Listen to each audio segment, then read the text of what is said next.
when I look at U.S. Treasury yields grinding higher, to be honest, when I look at the U.S. fiscal situation, that also makes sense to me. Um, I think it also makes all the more sense if Trump's message to foreigners is not a particularly friendly one, um, and regardless of the kind of foreigner you are. And so you could see how foreign investors seeing Trump come in might say, do I want to stick around in treasuries? Maybe not. So the rising yields also make sense. The part that I'm struggling with, to be honest, is the strength of the U.S. dollar, and that brings me back to the point I just made.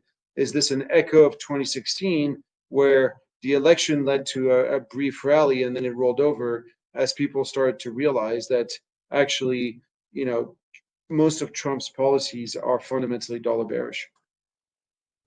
Yeah, and I guess could be linked to sort of the increasing yields at the near term, while most central banks are sort of pleading to be out of the cut. So you look at yeah, Europe and I guess even China as well, and that they're sort of cutting in.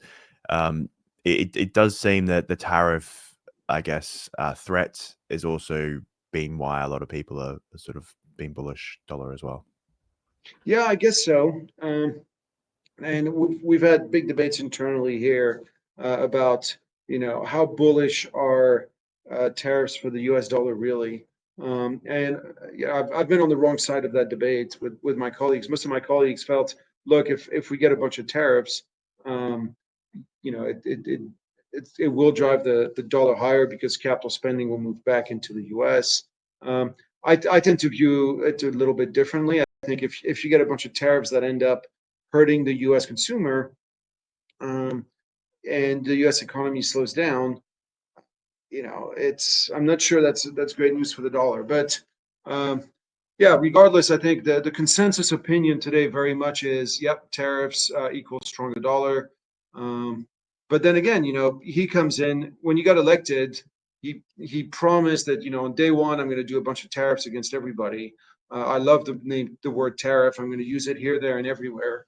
Um, and then he comes in, and all of his executive orders were really around, I would say, societal issues, cultural issues, much more so than any economic issues.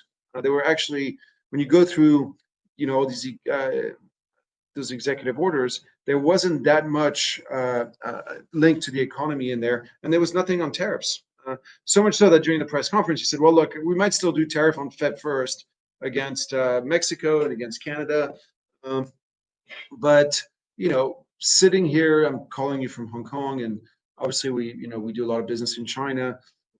Looking at it from a Chinese perspective, so far it feels as if there's been nothing for China.